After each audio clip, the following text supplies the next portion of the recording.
Okay yes sir, माहौल जबरदस्त शानदार। I hope sir time of supply पूरा आपके एंड पे क्लियर हो गया एंड सर माहौल बन रहा है आपके एंड पे पढ़ाई का मस्त वाला। आइए बच्चों, एक छोटा सा टॉपिक जिसको मैंने एक अलग चैप्टर का नाम दे रखा है but it's a topic only. Sir value of supply. Sir आइए बच्चों हम पढ़ते हैं क्या next, value of supply section number 15 section number 15 value of supply के लिए क्या बोलता है बेटा, ध्यान से देखना बच्चों। तो sir in case of GST section number 15 sub section 1।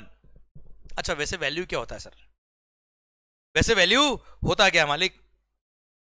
Sir जिस प्राइस पे ट्रांजैक्शन हुआ है that's what is called value of supply. जो प्राइस कस्टमर ने सप्लायर को पे करी है that's what is called value of supply. वही से सेकंड स्विच ऑफ कर दो बस। ओके तो सर जिस प्राइस पे ट्रांजैक्शन हुआ है, सपोज आपने कोई एसी परचेज किया 75,000 का, तो 75,000 is the value of supply. हाँ सर वैल्यू पर जीएसटी लगता है, क्लियर। अगर कभी भी आपसे इंक्लूसिव जीएसटी प्राइस लिया गया है, उसमें जीएसटी इंक्लूड है तो जीएसटी पे हटाइए, बाद में जो वैल्यू आएगा that is called value of supply for the purpose of GST, clear. तो जो भी मैं एग्जांपल दे रहा हूं वो सब वैल्यू के दे रहा हूं, वैल्यू पर जीएसटी अलग से लगेगा। तो sir the price which is paid or payable by the buyer to the seller is called value, that's it, simple, clear. Sir क्योंकि इनडायरेक्ट टैक्स पढ़ रहे हैं हम, GST is tax on transactions. किस प्राइस पे ट्रांजैक्शन हुआ है, जो प्राइस पे ट्रांजैक्शन हुआ है, जिस प्राइस पे बायर और सेलर एग्री हो गए that's what is called value, और उसी पर जीएसटी लगेगा, उस पे टैक्स लगेंगे क्योंकि these are tax on transaction. वो ट्रांजैक्शन कितने में हुआ, क्लियर, सो सिंपल। पर आप खुद बताइए, अगर सर उस ट्रांजैक्शन वैल्यू पे उसी को बोलते हैं ट्रांजैक्शन वैल्यू, उसी को बोलते हैं असेसेबल वैल्यू, उसी पे लगता है जीएसटी। पर आप खुद बताइए सर सपोज 1 लाख का ट्रांजैक्शन हुआ तो 1 लाख पर लगेगा जीएसटी बेटा। पर आप और मैं अगर रिलेटेड है, हम दोनों रिलेटेड पार्टी है, तो देयर इज अ चांस ना यार कि हम टैक्स बचाने के लिए वहां पे सर वैल्यू कम लिख दे बेटा bill pay. There is a chance कि हम वैल्यू जानबूझ के बिल पे कम लिख दे, इंस्टेड ऑफ ₹1 लाख हम 10,000 ही बिल पे वैल्यू लिख दी बेटा। हो सकता है ना यार ये, क्लियर। सर अननोन कस्टमर के साथ हम ऐसा नहीं करेंगे, पर नॉन कस्टमर जो हमारे रिलेटेड पर्सन है उससे तो कर ही सकते सर टैक्स बचाने के लिए। इसलिए सेक्शन 15 सब सेक्शन 1 ने क्या लिख दिया कि एक्चुअल ट्रांजैक्शन वैल्यू, जिस प्राइस पे ट्रांजैक्शन हुआ है वो वैल्यू को हम एक्सेप्ट कर लेंगे एज असेसेबल वैल्यू, अगर बायर और सेलर रिलेटेड नहीं है तो, क्लियर। प्लस चलिए सेकंड एग्जांपल, सपोज मैंने 1 लाख का आपसे, सॉरी मैं कहा गया भाई, ओके आ गया ओके हो गया कैमरा गायब हो गया, ठीक है। तो सर सेकंड, सपोज 1 लाख का प्राइस है, 1 लाख इज द वैल्यू, पर मैंने आपको बोला क्या सर मैं आपको 1 लाख में गुड सप्लाई करूंगा, पर टैक्स बचाने के लिए काम करो 20,000 रुपए मुझे आप पेमेंट करिएगा, 80,000 का मुझे आप कुछ कंसिडरेशन इन काइंड दे देना बेटा। मैंने आपको एसी बेचा, आप मुझे मोबाइल फोन बेच देना सर, और रिमेनिंग 20,000 रुपए और ले लेना मेरे से, आप और दे देना मेरे को बेटा, क्लियर। तो वहां पे 20,000 रुपए जो मैंने आपसे लिया है that price is not the sole consideration. तो क्या 20,000 रुपए जीएसटी लगेगा क्या?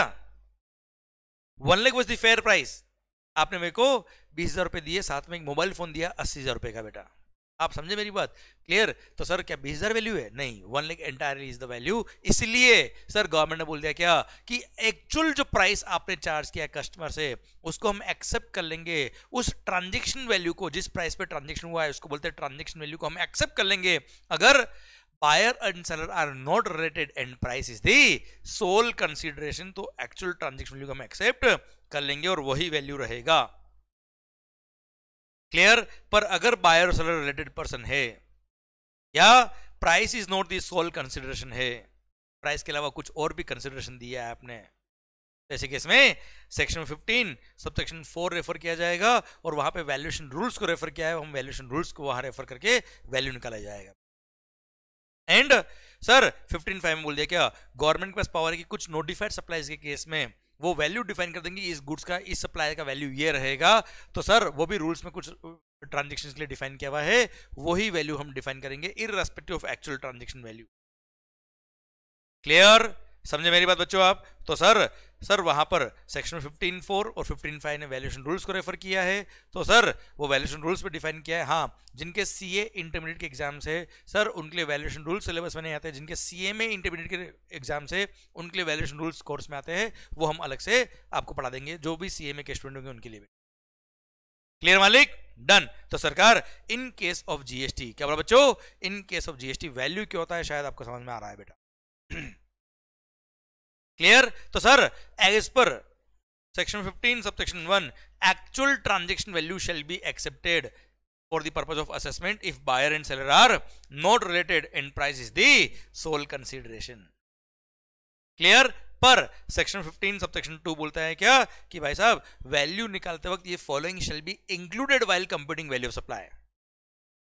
Following shall be included while computing value of supply की एक्चुअल ट्रांजैक्शन वैल्यू जो आपकी हुई है वो तो लेंगे प्लस अगर वैल्यू में आपने इन सबको इंक्लूड नहीं किया तो इनको भी इंक्लूड कर देना। सबसे पहला पॉइंट है क्या सर, क्लोज नंबर ए बोलता है सारे टैक्सेस अदर देन जीएसटी वाले टैक्सेस। देख भाई वैल्यू में जीएसटी इंक्लूड नहीं होता है, पर मान लो जीएसटी के अलावा कुछ अलग टैक्स लगे, जैसे म्युनिसिपल टैक्स हो गया, कोई लोकल टैक्सेस हो गए, कोई सेस हो गया, जीएसटी सेस नहीं बेटा। जीएसटी भले वो सीजीएसटी हो, एसजीएसटी हो, आईजीएसटी हो, यूटीजीएसटी हो या जीएसटी कंपनसेशन सेस हो, इन सबको वैल्यू में इंक्लूड नहीं करते, पर इसके अलावा कोई और टैक्स लग रहा है तो उन सबको भी वैल्यू में इंक्लूड करेंगे। जैसे एग्जांपल दूं बेटा मैं, टोबैको खाया ना भाई, खाया होगा ना सिगरेट। सर कभी पीना नहीं जीवन में, ध्यान रखना बेटा। सर तो मालिक इनको कभी फैशन नहीं समझने का, सिगरेट पीने मतलब फैशन है, नहीं। सरकार अपनी हेल्थ के साथ खिलवाड़ कभी नहीं करने का। आओ बच्चों, सिगरेट्स पता है टोबैको बेस्ड गुड्स पे सेंट्रल एक्साइज ड्यूटी भी लगता है और जीएसटी भी लगता है। तो मालिक एक्साइज जो लगेगा उसको वैल्यू में इंक्लूड करेंगे, उसके बाद जो अमाउंट आएगा उस पर जीएसटी लगेगा बेटा। क्लियर? ये एग्जांपल मैंने यहां पे भी आपको दे रखा बेटा, आया ना भाई? तो सरकार सारे टैक्सेस, सेस, ड्यूटीज, लेवीज जो नाम से चार्ज करना है सारे को वैल्यू में ऐड करने का, उसके बाद जो अमाउंट आएगा उस पर जीएसटी लगेगा। और ध्यान रखना इसमें CGST, SGST, IGST, UTGST, GST compensation include नहीं करने का। क्लियर? डन। अच्छा आपने इनकम टैक्स में पढ़ा होगा टीसीएस, इनकम टैक्स में पढ़ा होगा आपने टीसीएस। तो मालिक TCS is not a tax which is levied on the supply of goods और सर्विस और बोथ। तो टीसीएस का अमाउंट जो कलेक्ट होता है उसको कभी भी वैल्यू में इंक्लूड नहीं करने का। Sir taxable value for the purpose of GST shall not include TCS का amount which is collected under income tax act, उसको वैल्यू में इंक्लूड नहीं करेंगे। It is an interim levy, it is not a tax which is levied on supply of goods और service और both. जैसे excise duty लगता है value पर बेटा, ऐसे टीसीएस कोई वैल्यू पे कोई टैक्स नहीं लेवी हो रहा है बेटा, तो टीसीएस कलेक्ट किया गया इनकम टैक्स का पार्ट है बेटा, इसको वैल्यू में इंक्लूड नहीं करेंगे। क्लियर? डन। सर अब आइए, ये था हमारा सेक्शन 15 सबसेक्शन 2 क्लोज नंबर ए। 15(2)(b) क्या बोलता है बच्चों? सर 2b से पहले हम पढ़ रहे क्लोज नंबर सी। ओके 15(2)(b) बाद में पढ़ाऊंगा बेटा मैं आपको। Section 15 subsection 2 clause number C बोलता है क्या, अगर आपने कोई गुड्स या सर्विस सप्लाई करी और गुड्स और सर्विस और बोथ को सप्लाई करने के लिए कोई एक्सपेंसेस इंकर्ड करना था एंड उसको एक्सपेंस को इंकर किए बिना आप सप्लाई नहीं कर सकते थे बेटा, और वो एक्सपेंस इंकर किया सप्लायर ने पर बिल में वो चार्जेस सेपरेट लिख के कस्टमर से अलग से और रिकवर किया है। क्लियर? तो ऐसे केस में वो चार्जेस भी वैल्यू का पार्ट बनेगा। एग्जाम्पल, मस्त एग्जाम्पल दू। सपोज आप पार्लर गए बेटा, कहां? पार्लर, ये लो मस्त एग्जाम्पल आपके लिए। क्लियर? वहां जाके आपने फेशियल कराया बेटा, उसने बिल बनाया फेशियल चार्जेस कितने का? ₹300 लिख देता है क्या? These are value of services. कौन सी? Facial services. कितना? ₹300। भी बोला क्या, अरे भाई रुको रुको रुको, वो क्रीम लगाया, वो स्क्रब लगाया, उसके पैसे कौन देगा? तो cost of cream used in providing services कितना? 700। शहनाज गोल्ड की क्रीम थी सर, मस्त वाली। And sir other cost incurred, जैसे 200 रुपीज, जैसे कॉफी पिलाया आपको, एसी वेसी चलाया, लाइट वाइट चलाई बेटा, क्लियर, सब मिला के 200 रुपीज कॉस्ट रीम आपके लिए सर एलोकेट हुई है, टोटल मिला के होता है कितना 1200। आप मुझे बताओ what is the value of supply, आप मुझे बताओ सर 200 पे जीएसटी लगेगा, सॉरी 300 पे जीएसटी लगेगा, पूरे 1200 पे जीएसटी लगेगा, ऑब्वियसली पूरे 1200 पे जीएसटी लगेगा। क्या घर पे जाके ये बोलोगे पापा फेशियल तो 300 में पड़ा, 700 रुपए दो, सर मैंने वो क्रीम ये दिए जो कॉस्ट आई किसके लिए, सर फेशियल लगाने के लिए जो क्रीम काम आई उसकी। फिर अदर कॉस्ट, सैलून में बैठाया, चाय कॉफी पिलाया, पानी में नहीं पिलाया, अदर कॉस्ट इंकर्ड कितना 200, टोटल कम्स टू रुपीज 1200। आया ना मालिक। अब आप मुझे बताइए सर क्या बिना ये एक्सपेंस इंकर किए, बेटा मेरा टारगेट एग्जांपल समझाना नहीं है, मेरा टारगेट इन एग्जांपल के बेस पर सर आपको लॉ समझाना है, इसलिए आपको अगर एग्जांपल समझ में आ जाए तो आपको एकदम रिलैक्स नहीं बैठने का है, आपको पूरा पॉइंट समझने का है बेटा। ओके मालिक, सरकार सुनना ध्यान से, अब यहाँ पे ध्यान दो बेटा, लैंग्वेज में जरूर ध्यान दीजिएगा क्योंकि मेरे को इस एग्जांपल के थ्रू लॉ पढ़ाना पूरा बेटा आपको। सर इसीलिए आप मुझे बताइए क्या ये एक्सपेंस इंकर किए बिना ये फेशियल सर्विस प्रोवाइड कर सकते थे क्या बेटा, बिना क्रीम लगाए, बिना सैलून में बैठाए, बिना ये लाइट वाइट चलाए, क्या वो अपनी फेशियल सर्विस दे देता बेटा? आप घर से पानी की बोतल ले जाते, उसको बोलते ले पानी रगड़ स्किन पे और सर कर दे गोरा एकदम, बिना क्रीम के क्या फेशियल सर्विस हो पाती? नो सर, इसलिए entire this value will be value of supply for the purpose of GST, और इस पे जीएसटी लगेगा, मतलब दीज आर द एक्सपेंसेस। अब लैंग्वेज सुनना बेटा, एनी एक्सपेंस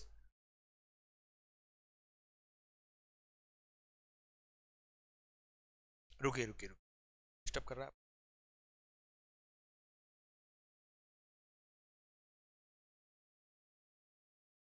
है sir, any expense which the supplier is supposed to incur to supply the goods or service or both। Please language पे ध्यान दीजिएगा, लैंग्वेज पे ध्यान दीजिए, एग्जांपल समझना is not more important, language of the law समझ लिया तो पूरे सारे पॉइंट समझ में आएंगे। ये एग्जांपल से मैंने बहुत सारे केसेस समझा दूंगा आपको मैं।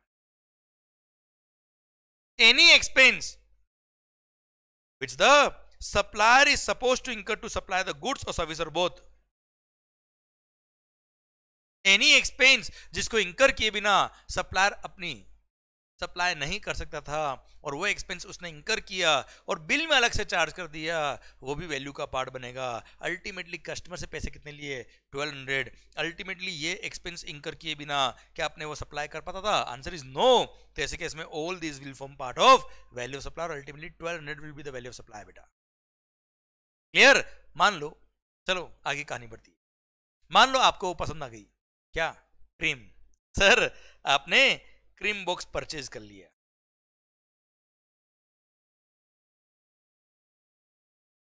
में 1000 में टोटल हो गया कितना?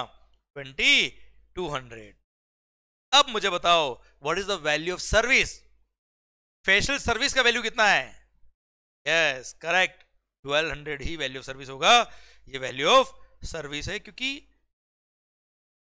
फेशियल के लिए ये क्रीम बॉक्स बेचना एसेंशियल नहीं था, हाँ ये क्रीम लगाना वो जरूरी था बेटा, ये वैल्यू ऑफ गुड्स सोल्ड में आएगा, ये सर्विस का पार्ट नहीं बनेगा।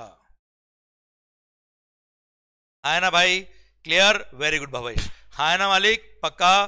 डन। तो sir in case of GST, sir any expense which the supplier has incurred to supply the goods और सर्विस और both will always form part of value of supply. और सर अगर वो expense उसने bill में अलग से चार्ज किया है, उससे कुछ फर्क नहीं पड़ता, वो सभी वैल्यू पार्ट बनेगा। एक और एग्जांपल देता बेटा मैं, मान लो मैंने आपको ये मार्कर्स बेचे बेटा, सर वैल्यू ऑफ मार्कर है ₹1000। फिर आपने बोला भाई इसको मेरे घर पे डिलीवर करना है, मैंने बोला डिलीवरी चार्ज अलग से लगेंगे, आपने बोला कितना लगेंगे? मैंने कहा 200, बोला डन। पर आपने बोला क्या? मंगल यहां तक मार्कर जो तुम भेजोगे सब सेफली ट्रांसपोर्ट होने चाहिए, अगर डैमेज हुआ तो तेरा रिस्क है। मैंने कहा डन। सरकार कॉन्ट्रैक्ट और क्वेश्चन की लैंग्वेज हमेशा डिफाइन करेगी कि सर ये कॉन्ट्रैक्ट में किस तरह से आपका एग्रीमेंट बन रहा है। क्लियर। और सर वो क्वेश्चन आपको डिफाइन करेगा निशांत भाई और बताएगा क्वेश्चन की लैंग्वेज को आपको जज करना है, वो सुनना आपको समझ में आएगा अभी बेटा। मालिक आपका यहाँ पे कॉन्ट्रैक्ट है एफओआर बेसिस पर, एफओआर बेसिस पे कॉन्ट्रैक्ट है, ऐसा क्वेश्चन में दिया जाएगा इन्फॉर्मेशन बेटा, बिना इन्फॉर्मेशन के क्वेश्चन कैसे बनेगा बेटा। तो एफओआर बेसिस पे कॉन्ट्रैक्ट मतलब सर आप कस्टमर में सप्लायर, आपने मुझे बोला मार्कर मेरे घर भेज दे, आप भले 1200 रुपये ले लेना, 200 रुपये डिलीवरी चार्ज अलग से ले लेना, सरकार 1000 रुपये वैल्यू ऑफ गुड्स और 200 रुपये डिलीवरी चार्ज, टोटल 1200 ले लेना, हमें कोई दिक्कत नहीं, पर मार्कर हमारे घर पे एकदम सही सलामत पहुंचना चाहिए, वहां तक का रिस्क रिवॉर्ड सब कुछ आपका बनेगा, डन। अब आप मुझे बताओ मेरा मार्कर बेचने के लिए ये डिलीवरी करना एसेंशियल है कि नहीं सर? क्या आपके और मेरे कॉन्ट्रैक्ट के अंदर मार्कर आपके यहाँ पहुंचेगा तब जाके सप्लाई पूरा होगा ना बेटा? आंसर इज यस, क्योंकि एफओआर बेस पे कॉन्ट्रैक्ट है, फ्री ऑन रिसीट आपको रिसीव होगा तब जाके ओनरशिप ट्रांसफर होगी, तब तक का रिस्क मेरा है। इसलिए sir to supply the marker ये 200 रुपये इंकर करना मेरे लिए एसेंशियल है, उसके बिना मैं सप्लाई नहीं कर पाऊंगा, क्लियर। तो ऐसे केस में ये भली चार्जेस मैंने 200 बिल में अलग से चार्ज कर दिया, we don't care, value of supply will be rupees 1200 और पूरे 1200 पे जीएसटी लगेगा। मार्कर की वैल्यू क्या माना जाएगा बेटा? 1200, क्लियर। यही अगर कॉन्ट्रैक्ट चेंज और मैं बोल देता हूं क्या, नहीं हमारा कॉन्ट्रैक्ट तो एक्स वर्क्स बेसिस पे है या एक्स फैक्ट्री बेसिस पर है, अब आप बोलेंगे सर ये एक्स वर्क्स या एक्स फैक्ट्री बेसिस क्या होता है मेरे मालिक? सर एक्स वर्क्स या एक्स फैक्ट्री बेसिस का मतलब क्या होता है? सर अगर मैंने आपको मार्कर सप्लाई किए कितने के, 1000 के, अब सर ऐसे केस में सर मैंने बोल दिया मेरी फैक्ट्री पे ही मेरा रिस्क रिवॉर्ड ओनरशिप ट्रांसफर हो जाएगा, इसके आगे का ट्रांसपोर्टेशन का रिस्क सारा आपका है, आई डोंट केयर, आप खुद आके ले जाओ, अपने किसी ड्राइवर को भेज दो, अपनी कोई ट्रक भेज दो, आई डोंट केयर, मैं आपसे 1000 रुपये लूंगा और मेरा रिस्क रिवॉर्ड ओनरशिप मेरी फैक्ट्री पे ही ट्रांसफर। अब आपने बोला कि सर प्लीज आप ट्रांसपोर्ट अरेंज करवा दो ना, मैंने बोला ट्रांसपोर्ट में अरेंज करा दूंगा पर ट्रांसपोर्ट को पैसा आप देना, और ट्रांसपोर्ट बोलता नहीं पैसा मैं एडवांस लूंगा, तो आपने मुझे क्या बोला, एक बार आप ट्रांसपोर्ट का फीस एडवांस उसको पे कर देना, पर रिस्क रिवॉर्ड ओनरशिप आपका दुकान पे ट्रांसफर हो जाएगा। मतलब सर एक्स फैक्ट्री बेसिस पे अगर ट्रांजेक्शन किया और सर ऐसे केस में मैंने आपके यहाँ डिलीवर तो कराया पर उसका रिस्क आपका था, ट्रांसपोर्टर ने बोला कि भाई एडवांस से मुझे फ्रेट चाहिए, मैंने उसको आपसे बात कर ली कि ये 200 रुपये एडवांस मांग रहा है, क्या करने का, आपने मुझे बोला मंगल ये ट्रांसपोर्टर को 200 रुपये एडवांस तू पे कर दे, मेरे से तू अलग से 200 रुपये और ले लेना, तो मैंने बिल बनाया कितना, 1000 रुपये तो वैल्यू ऑफ मार्कर, 200 रुपये जो उसने मेरे से लिया मैंने आपसे अलग से ले लिया, टोटल हो गया कितना 1200, हाँ है ना। अब यहां पर मैंने ट्रांसपोर्टर को जो पे किया है वो मेरी लायबिलिटी नहीं थी, I was not supposed to incur the transport cost to deliver the goods at your premises, आपको ही ले जाना था, तो वो तो आपने मुझे रिक्वेस्ट किया कि मंगल प्लीज 200 रुपये आप मेरे बिहाफ पे पे कर दो, ये मैं आपको वापस दे दूंगा, है ना भाई। यार आपने मुझे रीइंबर्समेंट दिया ₹200 का, ये वो एक्सपेंस है which the supplier was not supposed to incur to supply the goods or service or both।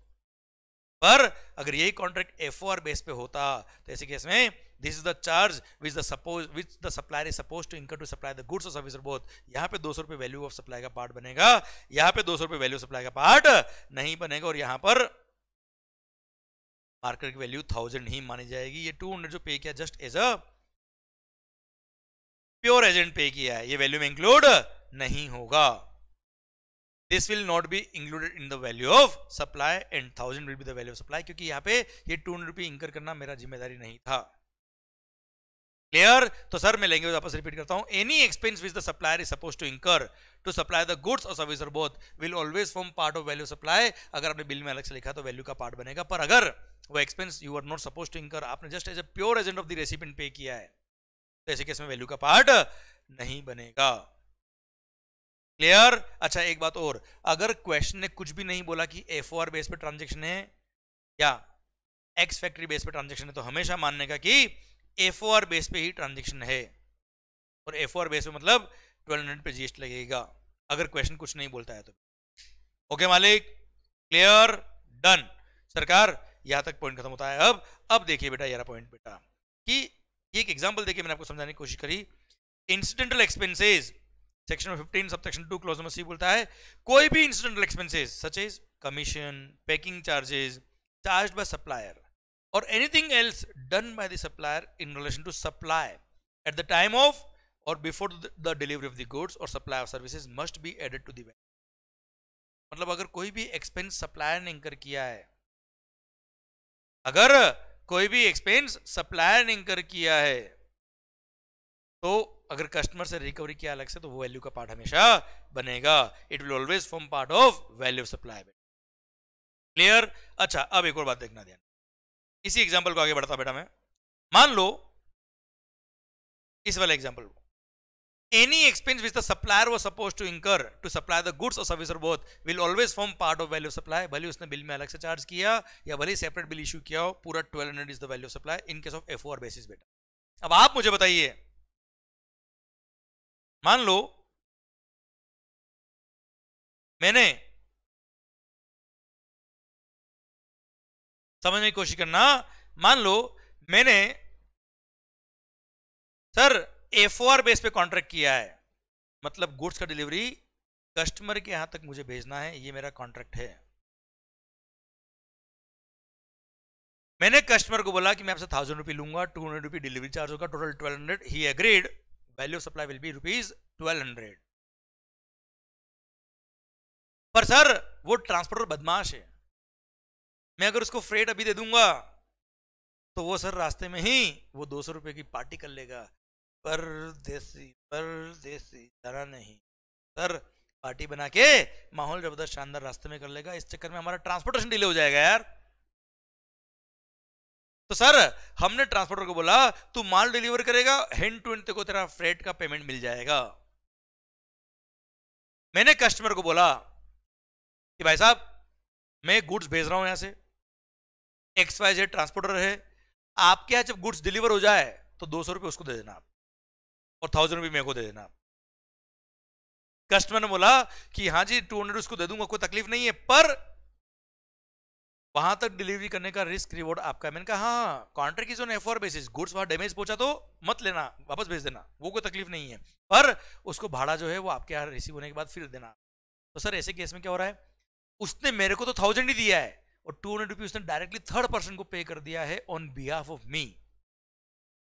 Clear? तो अब मुझे बताओ वैल्यू सप्लाई क्या होगा। अगेन भले उसने मेरे को 1000 ही दिया और 200 रुपये थर्ड पर्सन को पे किया है,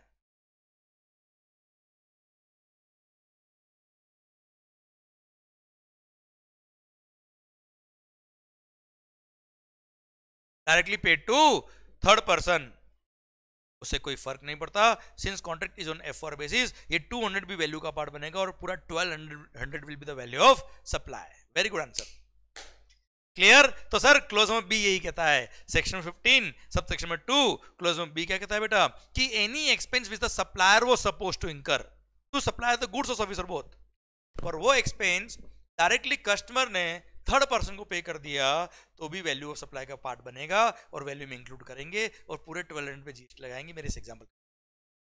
clear? I hope you got the point बेटा। आया ना मालिक? चलिए सरकार, ये था section 15 subsection 2 clause number B और क्लोज नंबर सी। आइए क्लोज नंबर डी जो हम ऑलरेडी पढ़ चुके हैं पहले ही बेटा, कि अगर मैंने अपने कस्टमर से जो गुड्स और सर्विस और बहुत सप्लाई किया है उसके डिलेड पेमेंट की वजह से मैंने कस्टमर से over and above the price interest, late fee, penalty for delayed payment या by whatever name called extra consideration और रिकवर किया तो वो भी वैल्यू का पार्ट बनता है, उस पर भी जीएसटी लगता है। और जो एक्स्ट्रा इंटरेस्ट मैंने आपसे रिकवर किया है उसके लिए मैं डेबिट नोट इश्यू करूंगा या सप्लीमेंट्री नोट इश्यू करूंगा, सप्लीमेंट्री इनवॉइस इश्यू करूंगा जिसमें मैं जीएसटी लगा के आपसे चार्ज करूंगा। क्लियर?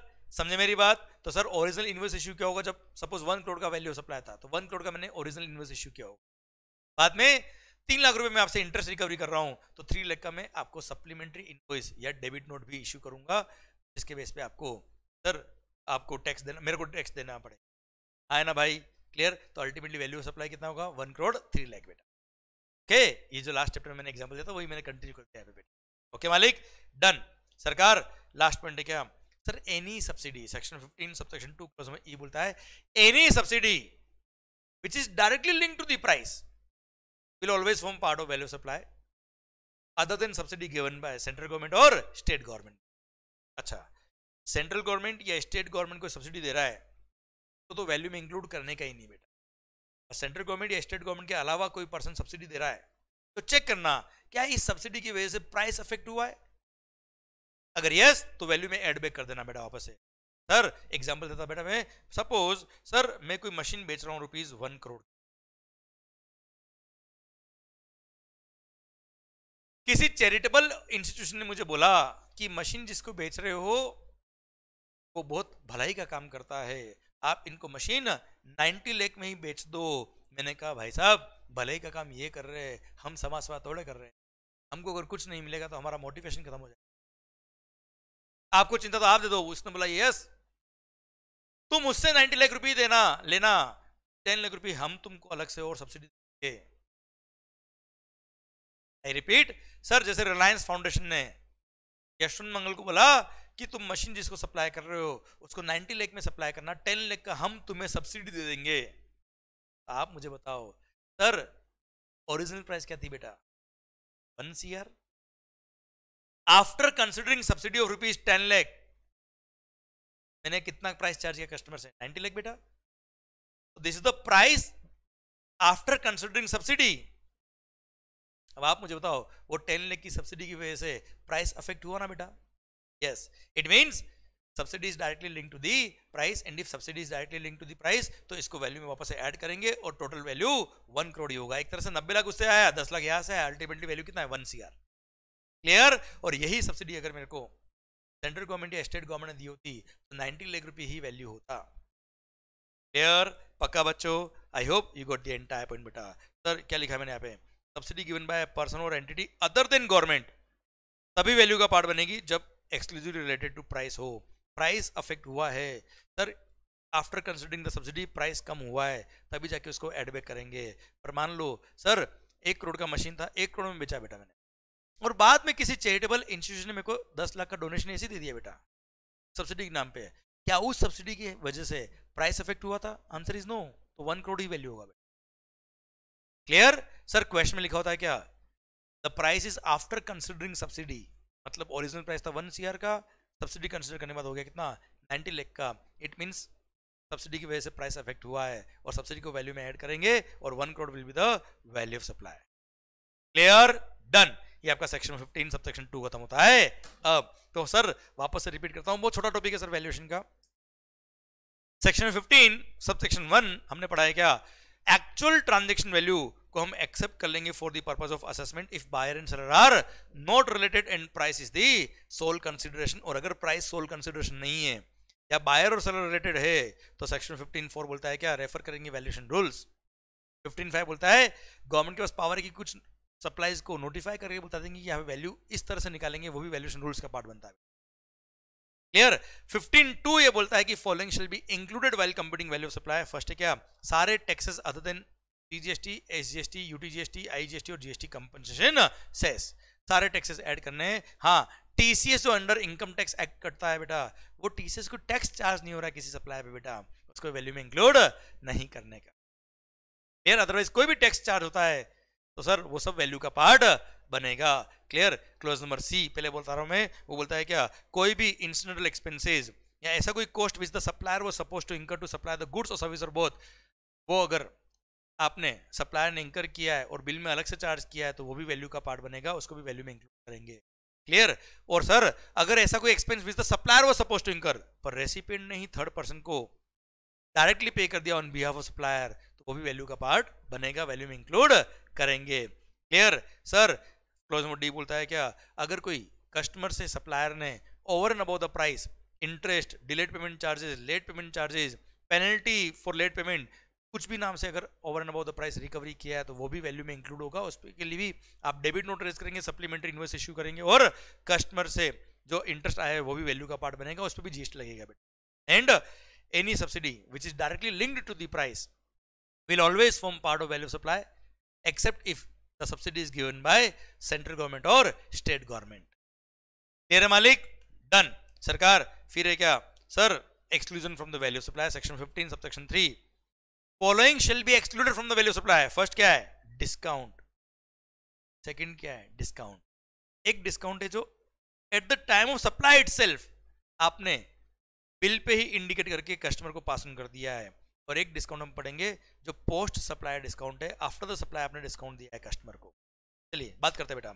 सबसे पहली बात, discount section number 15 subsection 3 close number ए ये है और क्लोज नंबर बी ये कहता है। क्लोज नंबर ए पहले पढ़ लेते बेटा कि सपोज जब मैं माल सप्लाई कर रहा था तो जब बिल बनाया मैंने वो था 12 लाख रुपए का और लेस 2 लाख रुपए मैंने डिस्काउंट दिया आपको।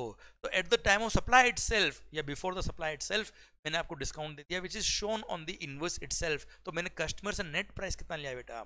10 लाख ही लिया ना यार, तो 10 लाख ही वैल्यू ऑफ सप्लाई होगा क्योंकि एक्चुअल ट्रांजेक्शन वैल्यू जिस प्राइस पे ट्रांजेक्शन हुआ है that's what is called value. अगर डिस्काउंट को सर आपने बिल पे अलग से इंडिकेट किया है और नेट वैल्यू कस्टमर से लिया तो yes value of supply. Net value जो आएगी 10 लाख रुपए मेरे इस एग्जांपल में 10 लाख को ही वैल्यू में इंक्लूड करेंगे, 10 लाख पे जीएसटी लगेगा। आया ना भाई? Clear? Done. Second, post supply discount, ये क्या होता है बेटा? सर कई बार क्या होता है आपको ये स्कीम दे रखी है सप्लायर ने कि साल भर में अगर 10 करोड़ का परचेज करोगे तो 10% डिस्काउंट, साल भर में 20 करोड़ का परचेज करोगे तो 15% डिस्काउंट, साल भर में 50 करोड़ का परचेज कर लोगे तो 20% डिस्काउंट। आप मुझे बताओ साल भर में आप कितना परचेज करोगे, कितना आपको डिस्काउंट मिलेगा, कब पता पड़ेगा? साल के एंड में पता पड़ेगा ना यार, क्योंकि जब मैं बेच रहा हूं तब तो नहीं पता कि ईयर एंड में कितना आपका टर्नओवर हो जाएगा, कितना मेरे से परचेज कर लोगे। तो इसको बोलते हैं turnover based discount, target based discount. तो ऐसे केस में ये क्या है, जब मैं सप्लाई कर रहा हूं तब नहीं पता कितना डिस्काउंट मिलेगा। तब सर ऐसे केस में सर जब मैंने ओरिजिनली आपको माल सप्लाई किया होगा, ओरिजिनल बिल इश्यू किया होगा, वो तो पूरी वैल्यू का इश्यू किया होगा बेटा, पूरी वैल्यू पे जीएसटी लगाया होगा। अब ईयर एंड पे पता पड़ा कि आपने ये टारगेट अचीव कर लिया है, तब क्या होगा? ऐसे केस में बोला है क्या? यस, ऐसे केस में भी इस पोस्ट सप्लाई डिस्काउंट को वैल्यू से एक्सक्लूड करेंगे और नेट वैल्यू पे जीएसटी लगेगा। पर नेट वैल्यू पे कैसे लगेगा? मैं तो ऑलरेडी जीएसटी चार्ज कर चुका हूं। तो उसके लिए मैकेनिज्म बोलता है क्या, मैं at the end of the year या जब भी वो पीरियड कंप्लीट होता है मैं आपको क्रेडिट नोट इश्यू करूंगा और उस क्रेडिट नोट में वो ओरिजिनल इनवॉइस के सारे नंबर लिखूंगा कि इन इनवॉइसेस के लिए मैं आपको डिस्काउंट दे रहा हूं। मल्टीपल इनवॉइसेस के लिए single credit note can be issued, आपकी चॉइस है बेटा। आप चाहे तो मल्टीपल क्रेडिट नोट इशू करे, आप चाहे तो single credit note to single party issue कर सकते हो।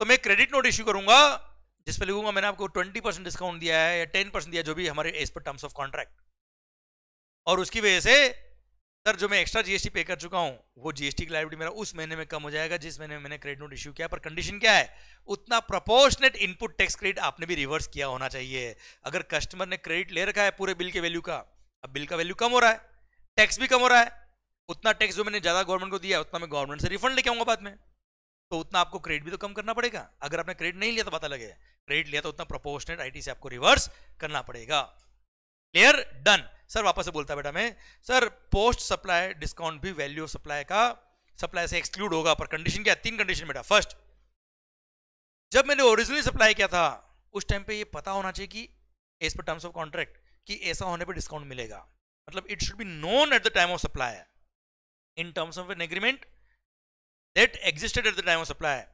जब मैंने सप्लाई किया तब पता था कि ऐसा होने पे डिस्काउंट मिलेगा। सेकंड, मैंने क्रेडिट नोट जो इश्यू किया it should be linked to the invoices, कि इन इनवॉइस का मैंने क्रेडिट नोट इश्यू किया है।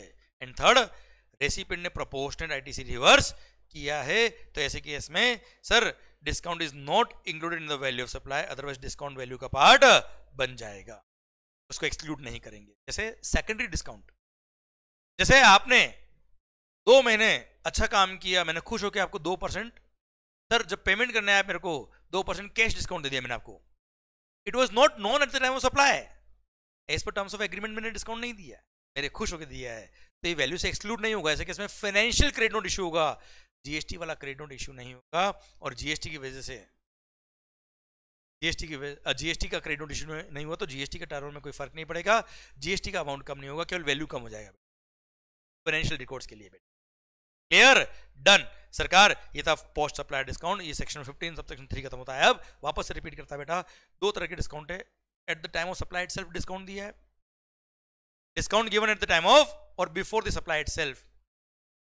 Clear? First clause number A बेटा, तो अगर आपने बिल पे अलग से इंडिकेट किया है नेट वैल्यू चार्ज किया तो नेट वैल्यू पे जीएसटी लगाओ, बात खत्म बेटा, कोई दिक्कत नहीं सर। पर पोस्ट सप्लाई डिस्काउंट में sir it should be known, 3 condition है, it should be known at the time of supply itself कि ऐसा होने पे डिस्काउंट मिलेगा as per terms of agreement.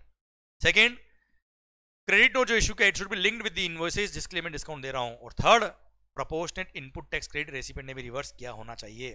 तीनों कंडीशन सेटिस्फाइड तो ऐसे केस में बाद में बेटा सर क्रेडिट नोट की वजह से लायबिलिटी कम हो जाएगी, कोई दिक्कत नहीं है, वैल्यू से एक्सक्लूड कर देंगे बेटा। क्लियर? एक सर्कुलर भी था वो भी समझ लेते बेटा हम लोग। फर्स्ट, स्टेगर्ड डिस्काउंट, बाय मोर सेव मोर ऑफर होता ना, शॉपिंग करी होगी,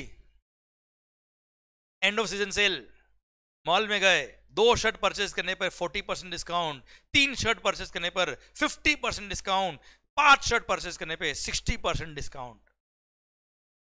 तो सर बाय मोर सेव मोर, ऐसे केस में क्या हो रहा है, ऑन द स्पॉट डिस्काउंट हो रहा है। जब आप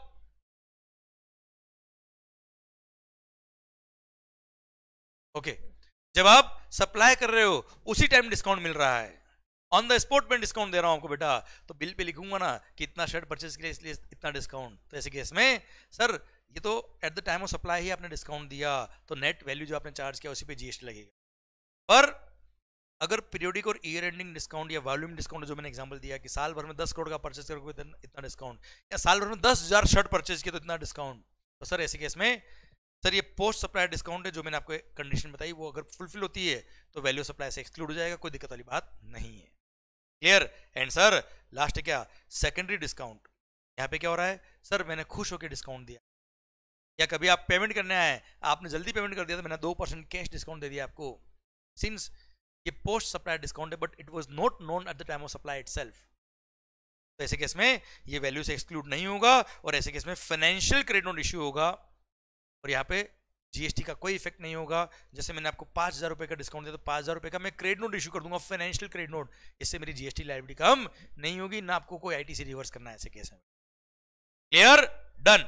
सरकार ये आपका डिस्काउंट्स को लेके जो सर्कुलर था वो भी डन है ना भाई, समझे मेरी बात? हाँ देवेंद्र भाई, सर देवेंद्र भाई बोल रहे सर आपने बोला 2 शर्ट लेने पे 40% डिस्काउंट, 3 शर्ट लेने पे 50% डिस्काउंट, 5 शर्ट लेने पे 60% डिस्काउंट, सर हम 10 शर्ट लेंगे क्या आप 100% डिस्काउंट दोगे क्या? ओ भाई मजे मत लो मेरे। सरकार आओ बच्चों, सर ये सेक्शन 15 सब सेक्शन 3 भी खत्म बेटा। तो 15(1) बोलता है क्या, एक्चुअल ट्रांजेक्शन वैल्यू हम एक्सेप्ट करेंगे अगर बायर से रिलेटेड नहीं है, price is the sole consideration. 15(2) following shall be included, जो इंक्लूजन में पड़े सारे बेटा। फिर 15(3) डिस्काउंट एक्सक्लूड करने का वैल्यू से बेटा। 15(4) 15(5) वैल्यूएशन रूल्स को रेफर करते हैं बेटा। क्लियर? सर ये सेक्शन 15 खत्म बेटा आपका, आया ना मालिक? आइए जस्ट एग्जांपल के लिए मैंने आपको दे रखा है कि वैल्यू में क्या क्या इंक्लूड करने का और क्या क्या एक्सक्लूड करने का वैल्यू में से।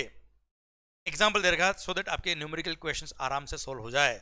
आइए बच्चों, सबसे पहला क्या है, consultancy charges in relation to installment. Sir मैंने कोई मशीन आपको बेची, उसके लिए कोई, सर ये बहुत मैं कह रहा हूँ एक्स नंबर ऑफ चार्जेस मैं आपको लिख दूं, कोई भी चार्ज जो मैंने कस्टमर से over and above the price recovery किया वैल्यू का पार्ट बनेगा बेटा।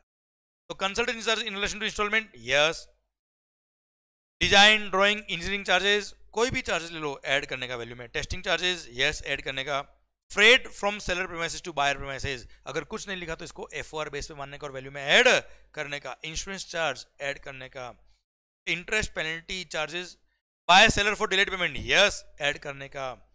Interest penalty charged by the seller for delayed payment but waived later on, मतलब हमने कस्टमर से अल्टीमेट नहीं लिया, आपको पता है टाइम ऑफ सप्लाई में हमने पढ़ा है क्या, अगर वो वैल्यू आएगा, ये अमाउंट आएगा तो ही टाइम ऑफ सप्लाई आएगा, तो ही वैल्यू में इंक्लूड करना, वरना वैल्यू में इंक्लूड नहीं करना। Inspection charges, loading and weighment charges, primary packing charges, protective packing charges, secondary packing charges, blah blah blah blah blah charges, सब ऐड करो वैल्यू के अंदर। Clear? Subsidy directly in relation to price from central government और state government, नहीं नहीं नहीं नहीं add नहीं करने का। Clear? Subsidy directly in relation to price from any other person, yes add करने का। Taxes charge separately bye supplier other than CGST, SGST, UTGST, IGST, और यहाँ पे लिख दो other than GST compensation cess. Clear? Sir cess GST वाले सारे taxes छोड़ के सारे टैक्सेस ऐड करने का। और last discount allowed at the time of supply, value से लेस करने का बेटा। हाँ है ना भाई? डन। इसी के साथ भारत माता की जय। और इसी के साथ ये वैल्यू के पॉइंट भी खत्म होता है। अब अरे क्लियर है मालिक? सर ये वैल्यूएशन का छोटा सा टॉपिक था जो आपके सिलेबस में आता है। आई होप वैल्यू समझ में आया।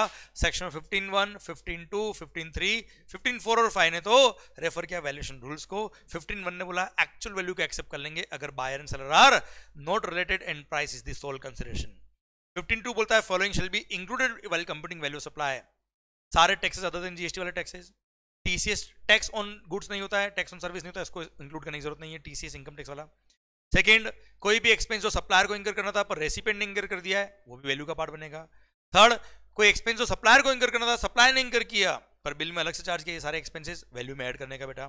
15 subsection number 2 clause number D बोलता है इंटरेस्ट डिलेड पेमेंट चार्जेस जो कस्टमर से रिकवर किया वैल्यू का पार्ट बनता है।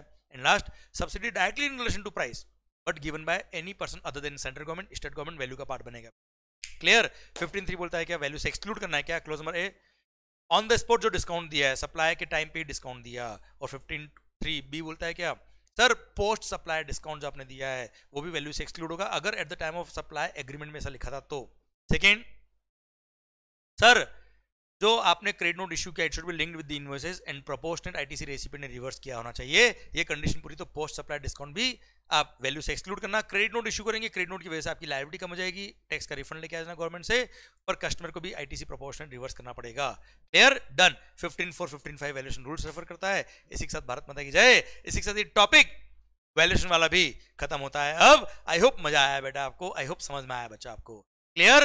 भारत माता की जय। इसी के साथ ये पॉइंट भी खत्म होता है।